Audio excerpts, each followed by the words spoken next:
मीरा भाईंदरला त्याच्या काही ते लिहिलं होतं काय गुजराती?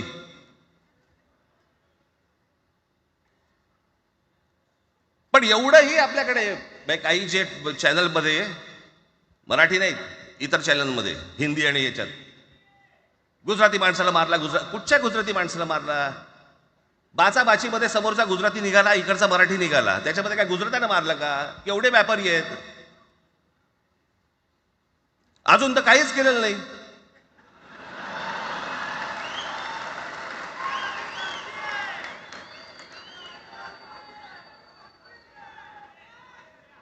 अर्थात त्यांना मराठी आली पाहिजे याच्याबद्दल वाद नाही. विनाकारण उठसूट काय मारामारी करायची गरज नाही आणि मारायची गरज नाही. पण जर जास्ती नाटकं केली तर कानाखाली आवाज काढलाच पाहिजे तुम्ही.